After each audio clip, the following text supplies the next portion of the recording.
And we're live. Hi, everyone. Thank you so much for joining us for this week's On .NET Live. My name is Cecil Phillip, and today we're going to be diving into a topic that I honestly have absolutely no idea about. But, my friend Tanya is going to be here, and she's going to talk to us about security, secure coding, OWASP, and all the things that we should really be thinking about as we build our applications. So why don't we'll go ahead and introduce Tanya. Tanya, why don't you tell folks a little bit about who you are and like what do you do really quickly? So I am a giant nerd that's obsessed with the security of software. I run my own little startup company called We Hack Purple, where we teach all about AppSec and secure coding and stuff like that, DevSecOps. I wrote a book called Alice and Bob Learn Application Security. I release a lot of research because I'm a nerd that likes to write. And yeah, I'm kind of obsessed with software security. I guess I don't know what else to say. And I used to work at Microsoft with Cecil. We're on the same team. And so he's like, want to hang out? I'm like, yeah, I do. Yeah, I know. I don't know. I miss Tanya so much being on the team, and like you just have so much energy. This is one of the things like I always loved about just being around you, and I think that's one of the reasons too why you make security so much fun because like your natural energy is just like we're gonna do it, like we're gonna get this thing done, we're gonna get taken care of. So I definitely appreciate it. Yes. Oh, thanks. So I want to before we really dive into some of the stuff we're going to talk about, and we also have some links we want to go through as well. I'd love to know as a technical person, like what made you decide to get into security? Like what was the thing that was like, oh hey, I really care about this thing. Like I really want to do security stuff. So I actually briefly went into security in like 2007, 2008 because I was serving as part of the Canadian Public Service and I was doing anti-terrorism activities and I had to run a top secret network and like protect top secret data and all this stuff. And I found the security part interesting, but I found all the nightmares from anti terrorism activities to not be very cool. And Yeah. I found like some of the other like security people to be, I don't know, kind of harsh. And so I was like, oh, I hate security. I don't like it at all. And so then I went back to deving. I love deving. And then I made my own word. But then I met this ethical hacker, and he would do penetration tests where I worked. And I was a dev, and he was a pen tester. And one day I went to his desk because we became friends, and I was like, hey, I'm in a band, and you're in a band. And he's like, yeah. Mm, I'm like, I want to make this mobile app mm, where if two people have the app, and they're mm. close enough, it starts playing this song that my band wrote called Mandatory Dance Party. And then I want to just start playing really loud and embarrass them, and then they have to Yeah. have a dance party. And then I want the phone shaking to identify whose wins. So whoever's phone moves around the most. And he's like, Right. I am in. Let's do this. And so we became friends. Our bands played together. And then he spent a year and a half convincing me, you absolutely need to join security. It's so cool. You'd be such a good pen tester, blah, blah, blah. So I apprenticed under him for a year. And Yeah. then and then I just kind of went from there. And eventually I discovered the place where I was meant to be was kind of in between the devs and the security team as the AppSec Yeah. person. So I help and support the devs and teach them and fix things and test things so that at the end their software is really rugged, solid, and safe to use. I think there's just so many good things like I could comment about that story. Um, one, I always find with topics that are, and I'm going to say hard in double quotes because hard is always relative, right? But things that are usually challenging for us to learn or to pick up, it's always about the person that helps you get started. That's going to make it so much easier for you to continue, right? Like it's always about finding the right teacher, the right person that Yeah. has a level of empathy, a level of excitement and energy, and just a level of explaining things to people that are like, hey, this is a hard thing, but I'm going to explain it to you in like these modules or these sections or these little bitty bits and pieces that you're going to really get, and you can be like, oh, okay, this is easy, I understand it now. It was hard yesterday, but today, like, you explained it to me, now I get it. So I think that's always important to have. I'm glad that you had that story because it sounds like that's what you got, right? You got someone to be like, hey, this could be fun and cool and interesting. Let me show you how this works. Yeah. Yeah, and also like he ended up introducing me to a whole bunch of people. I met Mm, more people and then I discovered OWASP. And it's like this giant international community of people who all feel the exact same way that I do. And they're like, let me show you. And it was like, just like enveloped me. It was awesome. That's amazing. Okay, so I really want to dive into this. I really want to talk security with you. But before we do, I want to start off with some links because that's how we start off the show. So I'm going to Yeah. share my screen really quickly, and we're going to talk Okay. about a few links. Cool. Uh, as soon as I remember how to press buttons. All right, there you go. So a couple links that I want to share with folks, and as always, I'm going to show these to you on screen, but I will share them in the chat too, so you'll be able to take a look at these after the show. Definitely don't look at them during the show because you want to pay attention to what we're going to say. But take a look at these Yes. after the show, and then you can learn a little bit more about these. So last week, right? So May 25th, ASP.NET Core Preview 4 for .NET 6 is out. Tons of new things in here, but one of the most exciting things that I think people are interested about is the introduction to these new minimal APIs, right? And so with minimal APIs, essentially it's just a way for you to create, these web endpoints, but there's a lot less code, right? There's no controller, there's no action filters. It's literally just, and actually, let me just zoom into this. You can see what it is really quickly. Oops, go away, right? You can see here, there's literally just a handful of lines of code versus like multiple files and using statements and all that stuff. Like it's so much less code to get started. Um, and I think this is great for people that are just learning and people that are just getting into .NET. And it actually, so funny that Tanya's here. Our friend Christos, who works on the identity team inside of Microsoft, actually wrote a blog post about securing minimal APIs, which is really cool. So it's good to see that this feature just came on, and then we already have folks that are talking about how can you start securing these things. It's really cool. So again, definitely check out this update. I'll share the link in the chat in a second. Also, really new on .NET. So we're doing our C# language highlights. We've been doing this for a couple of weeks now, and folks seem to like it, so we're going to keep doing it. And this time, we're going to have Leslie and Bill, and they're going to be talking to us about async streams. Now, again, these are super short videos, right? Like most of our highlight videos are under 5 minutes. So this one you can see, this is 4 minutes, 25 seconds, right? So they're not super in-depth reference material, but this is more like, hey, I want to learn like how this C# feature works. By the time I pick up my phone or tablet or whatever and walk downstairs, I've just learned a new feature. So that's the point of these. So again, I'll share this one with you. This one is on async streams. And I would get in trouble, probably not actually, but I feel like I'd get in trouble if I did not talk about Microsoft Build, because Build was last week. It just finished on Thursday, last week Thursday, which would have been May 25th for those of you that are watching the recording. And all of the sessions, I believe all of the sessions are now available on the Microsoft Developer YouTube channel. So I could doom scroll forever. But if you want to see all the updates about what happened in .NET, what happened in the microservice space, in Kubernetes, updates to Teams, new Visual Studio things, Blazor apps, and all types of stuff like that, definitely go ahead and check out this playlist that has in all those videos. Now, look, there's a lot of videos here. Look at this, 250 videos, 250 sessions worth of videos. I know I'm not going to watch all of those, but definitely go through and look for the things that you care about, and you can take a look at those. Now, the last link that I want to talk about, last but definitely not least, since Tanya's on, I think it was only right that we talked about her YouTube channel as well. And it looks like she puts out a lot of content and a lot of videos about security. She has tons of great guests on. It looks like she's here talking to us about her book.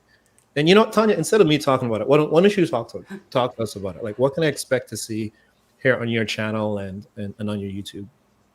Yeah. So my company has a YouTube channel and we release like more formal videos, and I tend to be a little bit more silly and casual. And basically every month for 2021, so I wrote this book, so Alice and Bob Learn AppSec. Every single month for 2021, what we're doing is we're having a live chat online for 2-3 hours. It's every fourth Saturday. And we're going through all 11 chapters of the book. And so you can see like May 15th, April, March.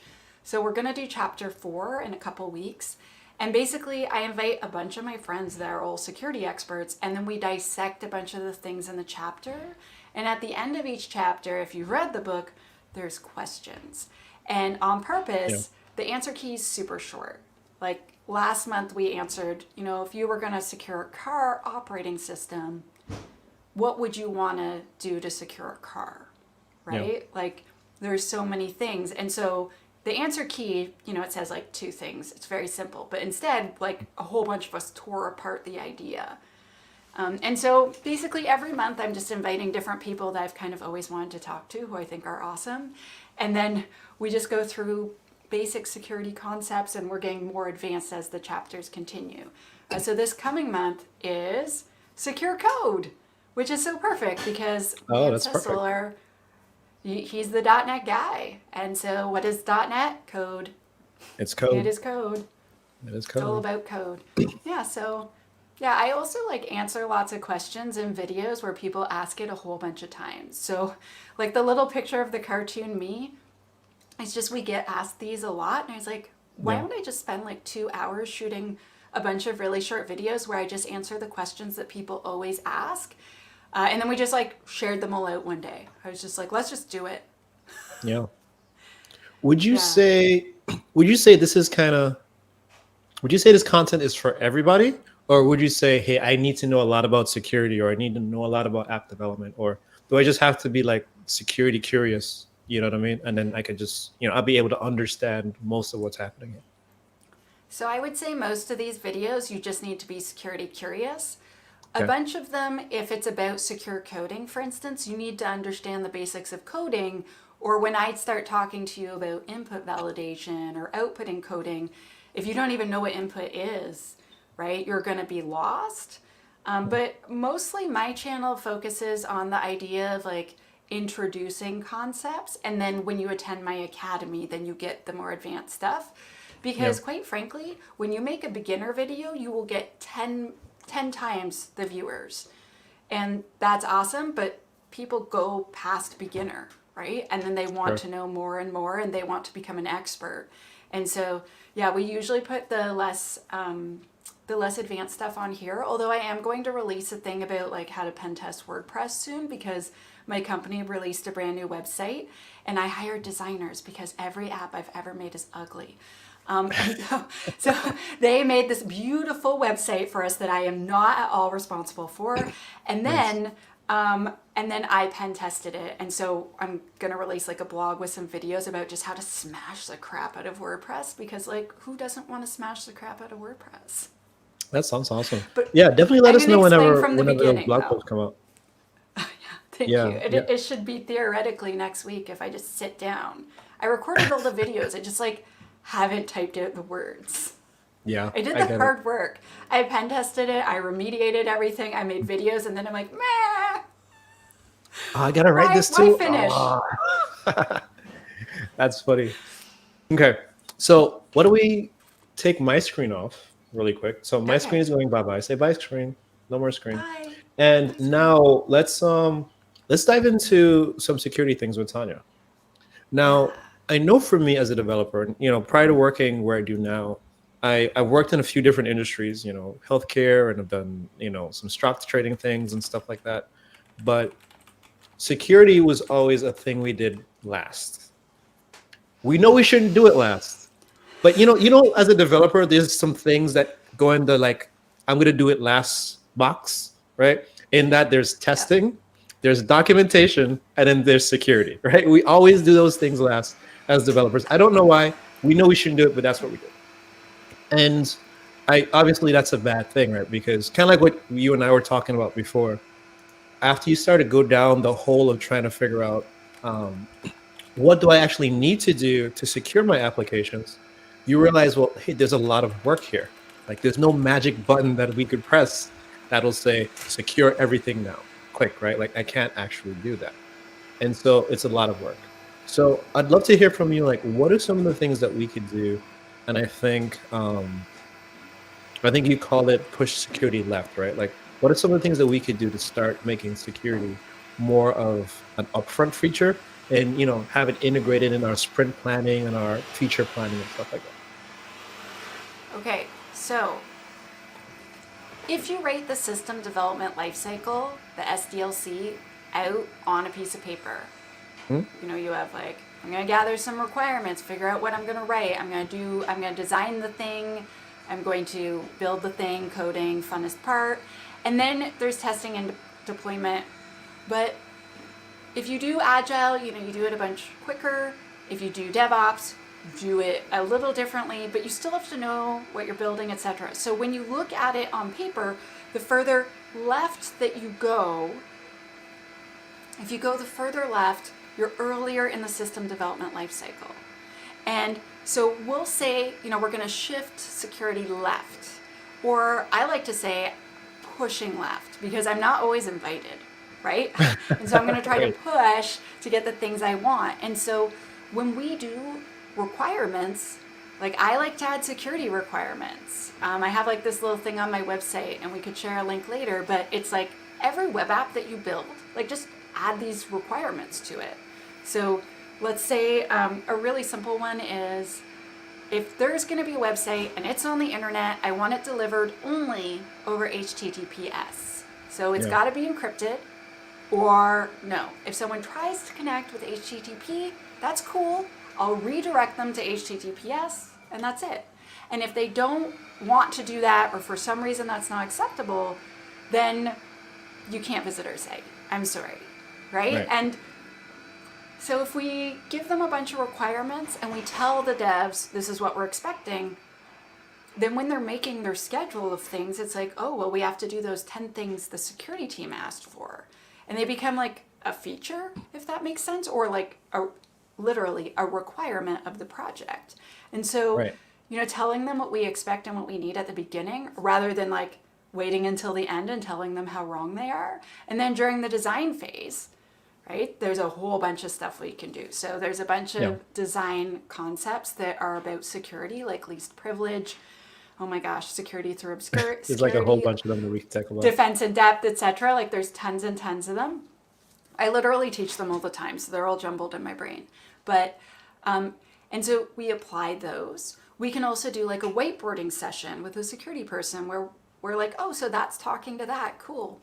Is there encryption there? Are you going to authenticate and authorize? How are we going to do that? And then you can also do threat modeling, which is like evil brainstorming. It's super fun. It's really fun.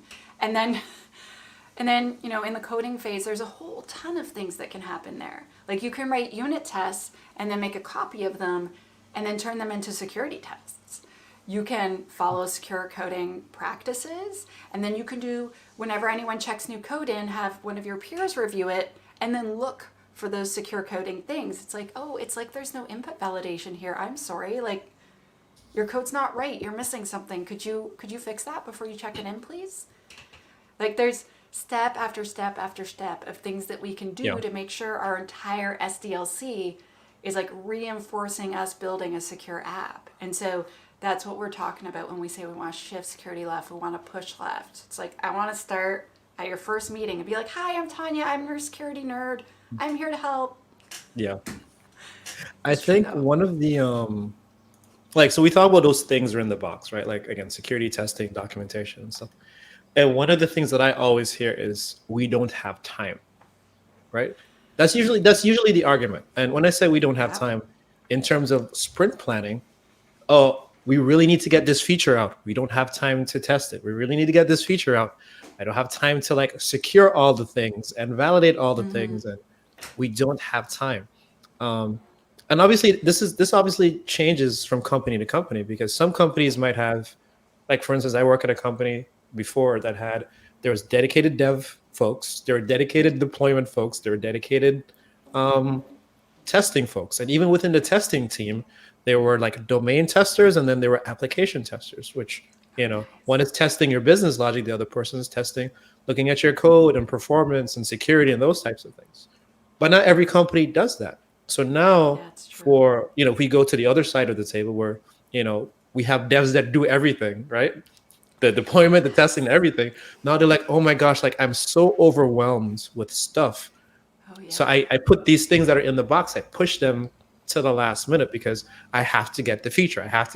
That's always what happens. Oh yeah. And so I'm wondering, is it a case that now particularly for folks that are in that situation, are there just like I don't know, secure coding practices or something of that nature that we Yeah. could say, hey, do these things and Yeah. treat them as like it's like exercise, right? Like you know how to curl your bicep or you know how to, I don't know, whatever, right? Do jumping jacks. Yeah. Do these things on a regular basis and then eventually it'll just become a part of your process. Do you have any, I don't know, suggestions or anything like that that we could follow? Of course. I know you So do. there's a bunch of things. So the first one I would say that anyone could do that you should always start with is if you don't so you don't know how to do something. So this would happen when I was a dev. So I would be coding all day and super happy, and then it'd be the afternoon and I'm like, oh yeah, there's this thing I have to code and I can't remember how to do it. So I'd go look it up on the internet. And I'd Yeah. find myself on Stack Overflow or like Five Guys from Rolla or wherever. Yeah. And then I pick the thing voted to the top. And then I copy it into my code without reviewing it. And then I'd be like, oh, it compiles. Does it work? Yes. Awesome. Next thing. When Yeah. you pick the thing at the very top of Stack Overflow, it's been voted to the top because it is the easiest to implement because all the security has been peeled away. So it is Yeah. almost always the least secure way to do something. And so Stack Overflow is actually aware of this. So they made a Stack Overflow security area. So if you go to security.stackoverflow, you will find more secure ways to do things. You can also, when you look up how to do something, spend 3 minutes instead of 1 minute and just look for most secure way to connect to database or whatever the thing is Sure. you're trying to do. Also, if there's a security thing you're trying to figure out, like I have to do this OAuth thing, what the heck is that? Yeah. If you don't know how to do the thing, like you were saying, OWASP, the Open Web Application Security Project, their website is huge and vast and amazing, and there's all these experts that are constantly sharing. And so if you look up whatever you're trying to do and then just add OWASP, OWASP, to your search query, I kid you not, so much extra awesome stuff will come up to the top. My Really? favorite project by them is the OWASP cheat sheets. And so all these experts made like Ooh. 100 different cheat sheets. So there's one on OAuth, there's one on authentication authorization, there's, what to log and what you should not log, etc. And it just goes on and on and on. And even I look up stuff there all the time. And I wrote a book and I'm just like, oh, these OWASP cheat sheet people are the best. That's Yeah, awesome. two of them edited my book for me for technical Oh, correctness. that's And I amazing. was like, literally the experts helping. Yeah, it's awesome. Nice. So every time I think about OWASP, right, and we have the link that we're showing the link right now on the screen for folks that are listening. Yeah. I always think about like their top 10 lists of things that application developers should think about, like when it comes to security, right? Like I know SQL injection, for instance, is always a big thing. Do you have any like what do you think are today? Because I know OWASP has theirs, but from your experience, what do you think are some of the more common security issues that we should be paying attention to as developers? So I tend to look at this from the other side of the coin. So OWASP made the OWASP top 10 and they now have the IoT top 10. They're working on the medical device top 10. They're working, Oh, wow. they have a mobile, they have everything. They have many top 10 lists, but it's the vulnerabilities that exist. And then they explain how you can defend against them. So I kind of flip it on the other side and it's like, well, what are the best defenses that you could learn to make all your apps more secure? And so like the first number one thing that, so I have a free secure coding guideline, which Cecil's going to share in the chat or on the screen. But Yeah, it's on basically, screen right now. the most important thing is validate all your inputs. And seriously, Cecil, the things that are inputs, people forget about. So, oh, I'm going to call this API. Yeah, validate what you got. If you put in a postal code and you're going to get an address back, why is this 5,000 characters? That doesn't seem right. Yeah. Maybe I shouldn't take it because maybe something's wrong here. Or, Right. oh, I'm going to get input from the user. That's like radioactive. You have no idea what the public is going to enter into your website. Or, oh, there's something in the URL parameters. Well, guess what? If I'm going to pen test, I'm going to put so much crap in there for you. And so validating what is there, I find some devs confuse like validation versus sanitization. So Mhm. they'll say, oh, okay, so there's a single quote, no problem, I'll just remove it.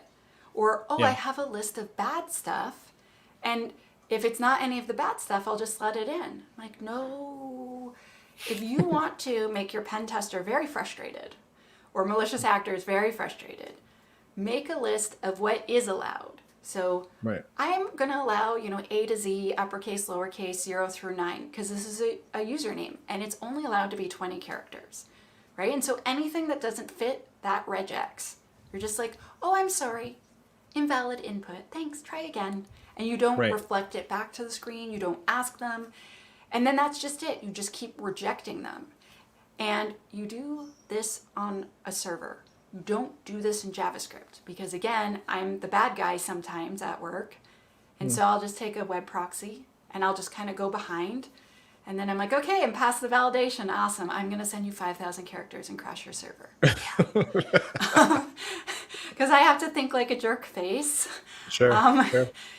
and so just like those little differences of, because I hear a lot of people say, well, you have to validate your input. And then they're like, I do. I validate, if there's a search field, I validate that. I'm like, awesome. Are you validating stuff that comes out of your database? And they're like, no, that's mine. I'm like, really? Did a user put it there? Did you take it from a user and then put it in there? Yeah, it's bad. You need to be careful. You need to check. Yeah, I know from the .NET side of things. So there's a few options for validating, and I know I've used this thing called Fluent Validation in the past. And I Oh, think for cool. most of the .NET folks, they might be familiar with that open source project. It's been around for years, has tons of stars on GitHub, open source, all that. But what it does is that, kind of like what you said, I have a class that has, I don't know, that's person class, right? Like we all know persons, like first name, last name, phone number, address, those types of things. But kind of like what you're saying, you know, an email should look like an email, right? And a first and last name should look like a first and last name. I probably don't have Yeah. a first and last name that's 300 characters long. At least I haven't Yeah. met anyone that has a first and last name that's 200 characters long Yeah. per, either name. Like some of those things are things that you could specify within, and again, whether you're using Fluent Validation or the built-in validation things, like define these things up front. Like these are the valid things that I'm going to put into SQL Server, right? These are the valid things that like my model should be able to represent, right? Mm-hmm.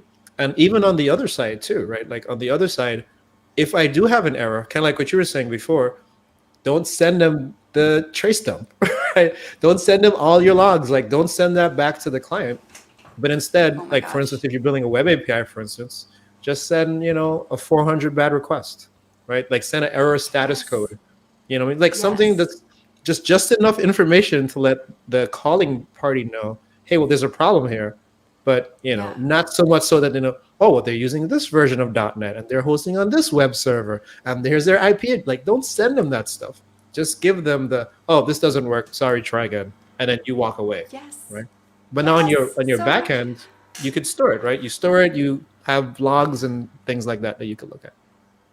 Yeah, I talk a lot about logs. When I was a dev, I did not care about logs unless it was helping me make sure my app was better, right? And now that I work in security, imagine someone attacks your app and then management said, this bad thing happened and they got in through your app, and then you go to try to figure out what happened and there's no logs, or the logs are Yeah, totally useless, right? And you're like, oh, so it says this person logged in successfully 400 times, and it doesn't say this person got rejected 1,000 times. It doesn't say, this person tried, 100 times in 1 second to log in. I yeah, wonder if that's a bot, right? And right. it's not logging any of the important stuff. And then there's like no IP address, there's no username, I'm like, how am I supposed to know what happened?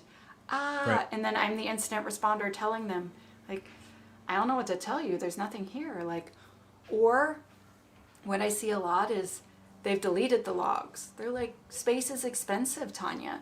So Yeah, we delete everything after 90 days. I'm like, well, that incident happened 4 months ago. And then you're just yeah, like, oh no. Yeah, yeah. it happens a lot. And that's So, another good thing too. I know for me, I've done in the past. I'm not afraid to say it. I've deleted old logs. I'm sorry, don't get mad at me. But kind of like what you said, right? You hear the mandate of we're not going to need it later. You know what I mean? Do you think it's better to have a longer expiration time on logs, or should we just keep them infinitely? Like we should just always keep them. Like what do you think? Okay, so I don't think you should keep them forever, especially because, okay, so there's a few things. One, sometimes companies log sensitive information they shouldn't, right? Like Mm-hmm. they'll log a password or they'll log a credit card number or something where you're like, oh, you shouldn't have logged that. Like this Yeah, person has this health condition. yeah. And so if you keep those forever, you are keeping a very long record of mistakes Sensitive you've made. information. Yeah, Yeah. exactly. But I would also suggest 365 days. The reason for this is so in 2019, Slashdot released this article and they'd done this research where basically they said it's 276 days on average before a data breach is discovered. Um, And that, I know that sounds like a really long time, but it's because a lot of us aren't looking in the right places. A lot of us don't have alerts set up for things. A lot of governments don't assist private companies in things. So, for instance, in Canada, we have like a public safety department, and there's a group, and they will rate companies and be like, so we kind of saw this on the darknet and thought you might want to know. And they're not perfect. They do not report everything by any means, but whenever they do run into things, they'll alert companies and tell them. But most companies can't afford someone that just hangs out on the darknet and looks for right. problems, right? Yeah. And there are services that can tell you stuff. A lot of them cost money. But that said, there's one service that's free by this really awesome person called Troy Hunt. And it's called I haveibeenpwned.com. know that site. And yeah, so you can sign up yourself.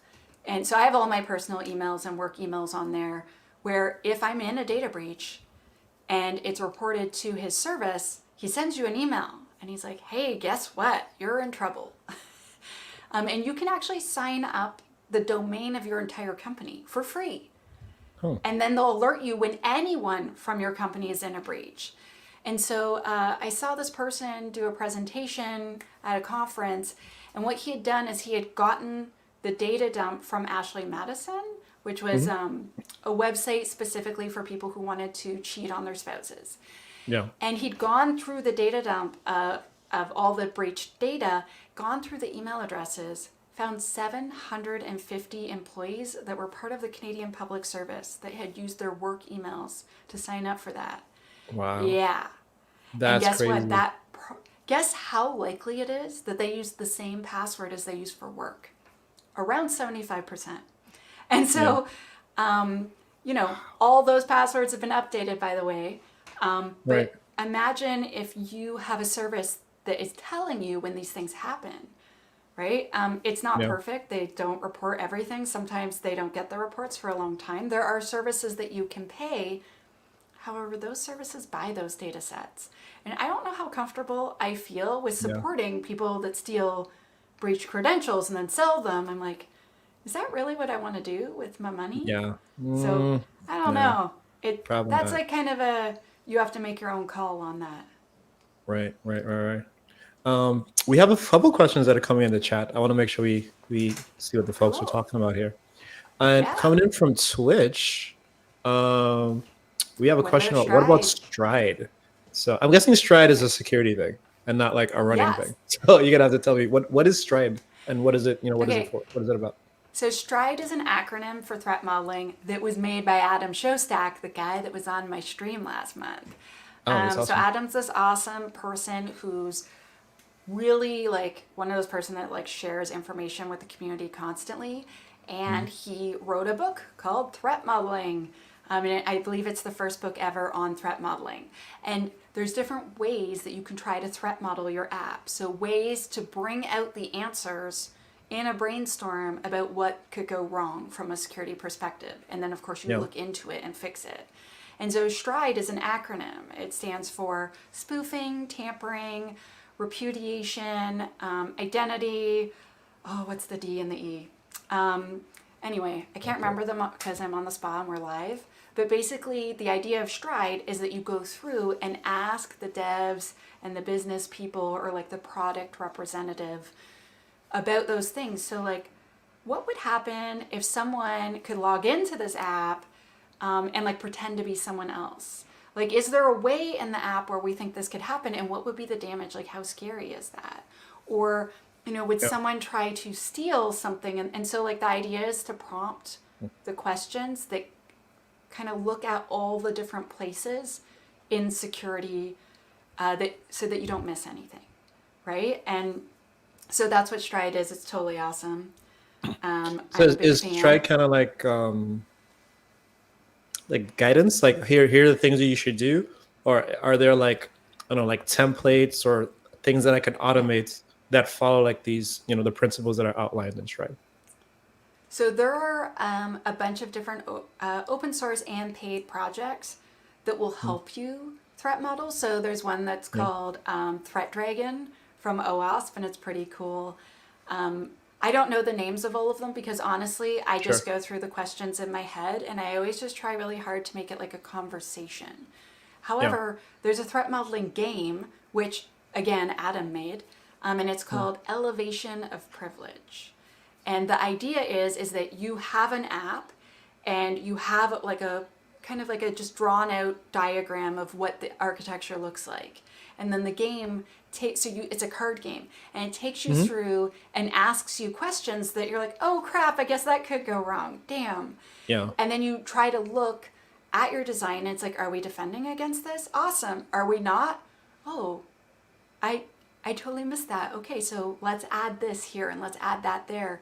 And so then by the end of the game, your app is like super solid. It's pretty cool. Right, because you've gone through all these use cases, and so no, that game is almost like a checkbox, right? Like, have Yeah. we done this? Check. Have we done this one? Check. And then you kind of Yeah. go through that list of things to make sure that like you're doing the right thing within your application. Yeah, and so the idea of the game is usually to make it like a team building exercise and teach the devs to think in this new evil kind of way. And then after like they've known the game and they play it, then when you go through the questions, they're like bang, bang, bang, bang, because they know because Yeah. they're already thinking about it. And then you usually Right. review your code to make sure it's okay. And then when you do security testing, you test for those things. Yeah. And It's I think pretty things cool. like those are really helpful. One, they're really helpful, but then two, they help not only have you implement the security, but it helps you encourage you to do it because they're fun, they're interesting, they're Yes. engaging. You know what I mean? Versus being like, oh, okay, I need to secure this thing. I know I need it. I know I need OAuth. Okay, I get it. Flows and all kinds of stuff. I get it. But then you're not motivated to do it. You're like, security stuff. You know what I mean? Yeah. I tend to bribe a lot of people with cookies, just to be clear. Like Yeah. when I've had full-time jobs, I am not above bringing cookies to work and trying to like get people to come to sessions. I'm like, "Did you know I brought croissants?" "Oh yeah, Yeah. that's right. I got donuts. I have carbs. Come on over." Yeah. That's awesome. So we have another user, another viewer that's Mhm. coming in from Twitch, and it says, "Oh, I was introduced to this new attack framework this week.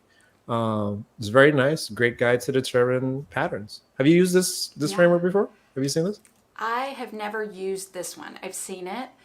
Okay. It's it's a lot of stuff. MITRE's really kind of amazing. So they're the ones that track they're the ones that host the CVE database. So the common Okay. vulnerability enumerators. So when someone's Yeah. like, "It has a CVE of 8," that's MITRE. That's those guys or Really? those Okay. people. Yeah, and they track that for the whole world, and then allow access for free, which I think is incredibly ridiculously awesome. Yeah. Hmm. And I so their think I framework saw has lots of somewhere. attacks. Yeah, I'm trying to remember, but I think I saw there's. Let me know. Maybe you know of some of these too.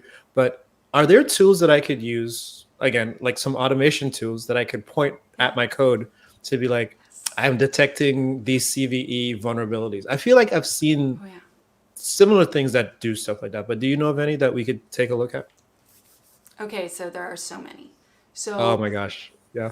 yeah, so let me tell you the types instead. Mm-hmm. So the first one is DAST. So if you're running your app somewhere, like on a container or a PaaS or a VM, a DAS tool, so it's dynamic application security testing tool, sometimes Mm, called like a web app scanner. okay. Basically, it will attack your app. So it will kind of watch your app for a bit while you use it, and it kind of takes notes about what's going on, and then it tries to put lots of garbage into every single field. It checks out, your cookies, your security header settings. It's like, ooh, those aren't very good. Well, And then it tells you, like, these are things that I think might be wrong with your app, and you need to go take a look. And so it interacts with your app, so it's dynamic. Oh, nice. Thank you for and putting that's that in DAS the as in chat. DAST, right? I just wanted to make sure I Yeah, got the acronym yeah, right. you did. Yeah, and so Okay. then there's SAST with an S, and so that's static Okay. application security testing. So that's where Got it. the code that you wrote is analyzed. So it actually goes and it like kind of parses your app like a compiler would, but instead of then compiling it, turning it into bytecode, instead what it does is it takes all these different parse sections, including like it can go through recursion and all that, and it looks for things that might be a security vulnerability. So it's like, I see you Okay. taking some input here. I don't see any input validation. That seems really dangerous. I want you to check it out. Right. And then That's awesome. there's, yeah, it is awesome. Then there's IAST. So IAST is like new, and by new I mean they invented it 7 years ago. And so Oh, it's like a binary that you stick inside your app, and then it watches as your app is used. So it's called interactive application security testing. mm, So yeah. IAST. And it only works while you're using it. It just sits there and does nothing if your app's not being used. And so if you run Right. it during QA or during a pen test or in dev or in prod if you're really risky, and then it will tell you like, oh, like we analyzed, this bytecode and we see this problem. Oh, the app was running and we saw that problem, and it tells you problems from the inside out. And that's super cool. Right. And then the last type of tool that's pretty common is called SCA, so Software Composition Analysis. And what Mm, it does is, so SAST and IAST and all them, like they look at the code you wrote. SCA looks at the code you did not write. So that's stuff like libraries, frameworks. So in your case, NuGet okay. packages. And it's like, hey, guess what? That's on the bad list. And so they take Got it. all that awesome stuff from MITRE, the CVEs, but they also have security researchers and other people, and they make this stuff's bad list. And then they just like look at your CS proj file, and then they're Yeah. like, hey, so you have these 10 packages, and these two are super scary, and this one is not so great. And it'll also check Yeah. licensing for you too. Like, hey, did you know you were supposed to pay for this? But mostly people use it to see, like, to make a software bill of materials, an SBOM, like all the Yeah. different dependencies you have, and then also like these two are scary. One's really Yeah. really old, and we think you should upgrade it, and one, it's not that it's that old, but that specific version is super scary. Like, I don't know if you remember, like a few years ago, I think like 2 years ago, Node.js had someone volunteer and then Yeah. put malicious Yeah. stuff in on purpose. So it won't protect you Yeah. I heard about that. immediately. Like, so that person, like, they put it in and they hacked the supply chain, right? But guess what? Any SCA tool will tell you, you're running that version. Oh my gosh, don't do it. Right. So it'll tell you every version that they're aware of that has vulnerabilities, but it doesn't actually sit there and analyze it for you.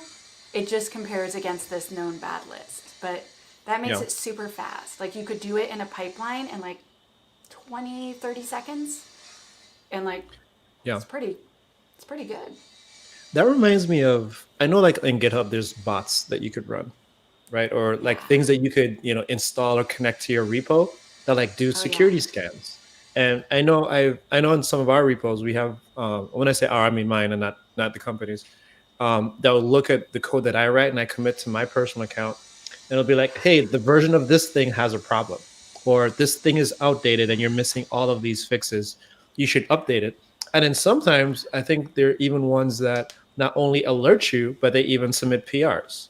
And again, not PRs to Yes. change your code per se, but PRs to like update those third-party dependencies that you're using to use like the more Yeah. secure and stable ones. Yeah. So I'm a big fan of GitHub Actions, and we're Yeah, releasing a DevSecOps course later this year with GitHub Actions because I'm a nerd. for sure. Anyway, and so definitely turn on dependency graph and Dependabot in GitHub. Right. So whether you have private repos or public repos, turn that on Hmm. and it'll do a lot of what you said. But on top of that, there's like so many different security tools, and some of them you have to pay for and some are free. So if you have Yeah. an open source project, you can use Snyk, so that's SNYK, for free. Hmm. If you have an open source project and you're doing like infrastructure as code, you can use Bridgecrew's Chekhov. And they just made another tool and literally released it this week, and I forget what it's called, and it's free. Yeah. So there's all these things that can scan your code, and some are free and some aren't. I would say another thing that you could do that I kind of missed earlier is secret scanning. So Hmm. secret scanning, so my favorite one, and the only reason it's my favorite one is it's the one I know and it always works. It's Yeah. called Truffle Hog. So truffle like a delicious chocolate or Yeah. mushroom, and then hog like a pig. Yeah. And basically, it just regex the code you're checking in, and it said, that looks like a password. That looks like a hash. What are you doing? And so in GitHub, you can create a pre-commit hook. So as you're checking in, it does that scan and it's like, oh, no, thank you. That looks really dangerous. Please don't put that there, Tanya. Please don't. And actually, while I was working with you at Microsoft, I was making a demo and I checked into GitHub on purpose a fake username and password so that I Yeah. could show the damage, right? And then Azure was like, no, I won't allow this. No. And I was like, yeah, yeah, yeah. Yeah. And so then it told on me to my boss. And Yeah. then my boss called me. He's like, Tanya, what are you doing? And I told him, and he's like, that's hilarious. He's like, Azure's angry with you. That's And funny. then the real incident response team called me. They were like, Oh. you did what now? I'm like, it's a fake username and a fake password to a fake Yeah. database that's for a demo. And they're like, and you triggered a real security alert. Like, and they were very patient, very professional, very polite. Yeah. But I wanted to introduce myself to the IR team in a way where they liked me and not where I Yeah. made them get out of bed for no reason. Right. That's not a way you want to meet your new colleagues. They were That's very polite crazy. and professional. And I was like 1,000 shades of red. Yeah, so don't meet your instant response team like that, okay? It's not funny. Oh No my one thinks gosh. it's funny. That's crazy. Yeah. That's crazy. So we But do have we have a lot of folks dropping comments yeah, in the chat really quickly. Let cool. me Yeah. grab a couple of these so we can talk about them because we're getting close to the end. Where are This one's these coming in from tools? Twitch, and they said, "Where are these tools? Do you have a post with links for this talk?" I know you'd mentioned Um, your newsletter, so you talked about your newsletter a little bit earlier, yeah. and I believe I shared the link for that. If I did not, I will Yeah. share it again. Um, Basically, newsletter.wehackpurple.com or mhm. newsletter.shehackspurple.ca. And they're Yeah, different because one is about me and one is about our company and secure coding. But yeah, both of them will have various free content all the time. sure. So I don't have one specific blog where I list all the tools. I don't have that yet. In the We Hack Purple community, we have a bunch of things, but that is not public. You have to be a member. So let me think about this. Yeah, What if I just name a ton of tools? sure, Like, sure. there's Let's so do it. many. Okay, so for DAST, there's Neurolegion, who are a bunch of friends of mine. They're awesome humans. There is AppScan. There's Burp Suite, which I love. There's OWASP Zap, which is What did you free. say was that last There one? You is said Verse Suite? Is that what you said? Burp, like a belch. Burp. Burp Oh, Suite. Burp Suite. Blah. Yeah, Wow. and I guess love what these the name names of and the company these tools is? that you're telling us about. The name of the company is Port Swigger. Isn't it great? Gotcha. Yeah. Okay. Yeah.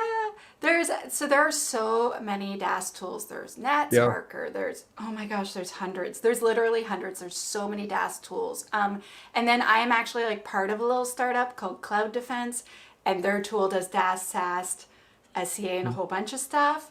But Mm-hmm. then for SAST, there's a brand new tool out called SemGrep, which, Some grip. grepping. Okay. right? Hmm. And so it teaches you patterns and it just looks through your code for them like like bad patterns. There's check marks, there's Fortify, there's Veracode, there's Synopsys, like so Hmm. many. So then Yeah. for SCA, there's Sneak, Sonatype, White Source, there's Black Duck, there's I think I've heard about OWASP. Black Duck before. Yeah, that's owned by Synopsys. There's OWASP dependency check, and then Mhm. OWASP dependency track. So check just runs like one-offs against your code repository, while track goes in a pipeline. Mhm. For IAST tools, there's an IAST from Contrast Security, so that's the first one ever. I Yeah. think IBM has one. There's one from Checkmarks. There's one from Veracode, I believe. Hmm. There's also like a bunch of cool tools that we haven't even talked about yet, where it just like clicks directly into your IDE. Right. So, like, there are tools where you're coding and then it will correct you and say, actually, that's like a super outdated way to do that. Here's the You more serious? secure way. I Yeah, have it's to like a see that. spell I have checker to look for for your that. code. Yeah, so Veracode makes one and Uh-huh. it costs a lot. But I everyone's get it. told me, like, if you can afford it, you go buy it. It's really cool. There's Cecil, there are plugins. So there's like this one where from Sonatype, it's called Lifecycle or Mhm. JFrog Artifactory. It like plugs into your IDE, and when you search for packages, it only shows you one that their giant team of security researchers have actually proven to be as secure as possible. And so Oh, you can nice. only use stuff that's secure. Right. Yeah. Right. There That's are awesome. so many cool things that you can do, and you can even like write your own. So I have this friend named Clint Gibbler, and he explained this to me for the first Hmm. time. And then this other awesome human, Justine Osborne, where they made this little wrapper, and so Hmm. they wanted people to stop using this old hashing algorithm, and also Yeah. like this old random number generator where it's like actually those are super predictable, so we want you to stop using those and like use these new things instead. So Hmm. what they made it do is like if you tab off the line, it would rename it really insecure MD5 hash, do not use this please. Hmm. Or in Justine's case, this is why we can't have nice things. I was just That's like, awesome. oh my god. I'm just like, I'm not worthy.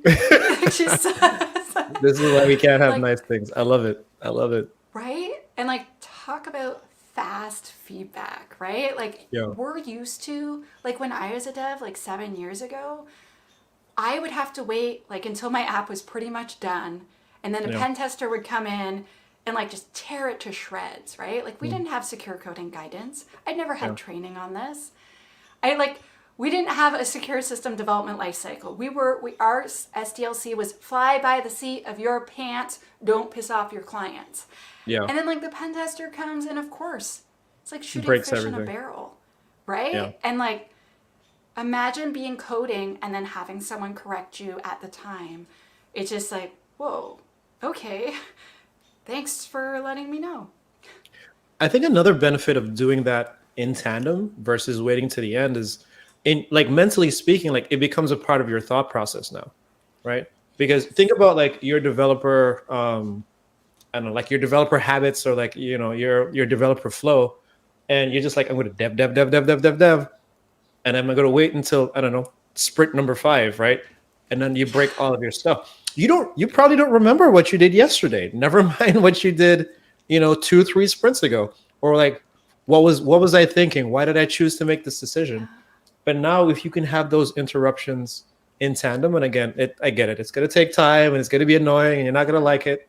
But if you do that, think about the amount of money that you're going to save and time that you're going to save coming down to the end of it. And think about how much more confident you're going to feel about pushing that application out, Oh knowing yeah. that you've had these thoughts and you've made these adjustments as you kind of go along. Again, like we think about like again that box of things that we talked about, right? Like security, testing, documentation, those types of things. Think about like if we take them out of the box and make them habits, right? Make them Yes. features, make them a part of like your workflow. Now it doesn't become a oh my gosh, I got to do this thing. Now it just becomes a okay, I'm done. I feel better, Yeah. and I don't have to worry about it too much. Another thing actually I see, Cecil, is that Mhm.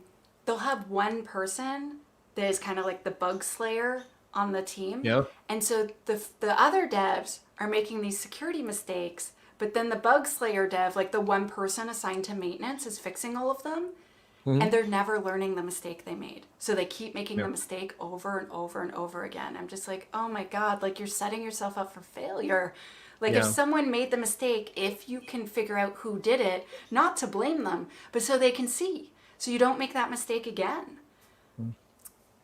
I think what would be Yeah. cool is if and again, not every company can do this, but if you could pair program with a security person, Oh like I yeah. think that would be amazing. So, you're writing your web application, your mobile application, your web API, whatever, and they're just like, nope, don't do that. Nope, don't do that. Oh, want to rethink and so now again, like I was saying before, it now becomes a part of your workflow. You know what I mean? So it's a little Hmm. bit easier. And over time, like you probably retain that information a lot better versus, debbing for 5 or 6 or 10 sprints and then trying to figure it all out for everything that you just did in like the last minute. Yeah, I feel like there are so many ways to kind of get ahead of it and make it a part, like, not only of your Yeah. processes, but like of your culture. Do you know what I Right. mean? Yeah. I, No, I got you. I know we have almost no time left, but like We one do. trick that I've done that's worked super, super well is I just gather all the scanning results from literally everywhere and then Mhm. I smash it into Excel and then I figure out what's happening the most often and then I teach all the devs about it. I'm like, do you know what cross site scripting is? It's the Yeah. worst. Let me tell you how to spot it and squash it. And then Right. I like measure again in 3 months and I'm like, yes. I see Hmm. like almost no new vulnerabilities like that. And I kind Yeah. of, because I do like little bits of consulting here and there. And so Okay. whenever you do that with a client and then they see it just like fall off a Goes down. cliff and how much you're having of it, you're like, Yeah. yes, I stopped the bleeding. Now let's make Right. you a totally awesome AppSec program. Yeah. Right. That's So amazing. if the devs can like look at all the pen test results and see what is happening a lot, like get a video from online or get some training or whatever, Yeah. and like get them all in the room and be like, so we have tons of blah. We want to have none of blah. Like, Yeah. let's squash it together. And Right. sometimes the devs even get like competitive about it, which is awesome. Right. So Tanya, just before we call it a day, Hmm. for folks that are still watching, people that are looking at the recording, um, Yeah. where could they find you? Like where could they find you? Yeah. What resources could they reach out to you for? Yeah. Like let us know. Like how can we learn more about like what's in Tanya's brain?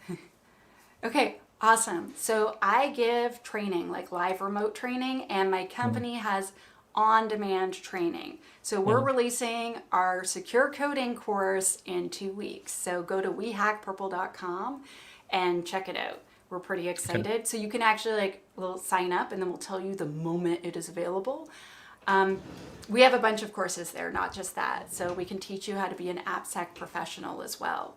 Um, Awesome. and I wrote a book, and it's called Alice and Bob Learn Application Security. It's for Mhm. sale literally everywhere. It's a bestseller on Amazon, like in all the different countries. And it's cheap. It's like $35 or something.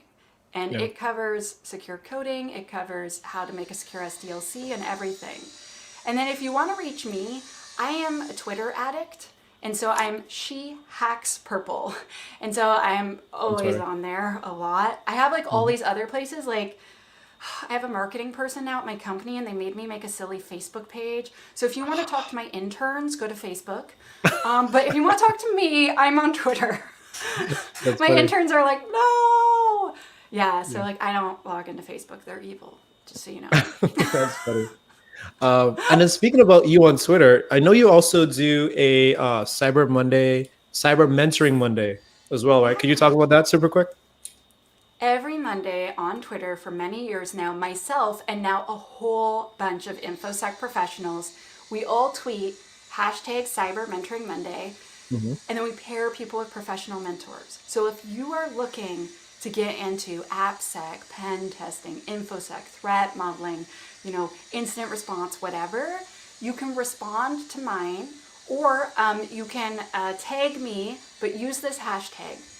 Hmm. And then I will retweet you to my zillions of followers and people will respond to you.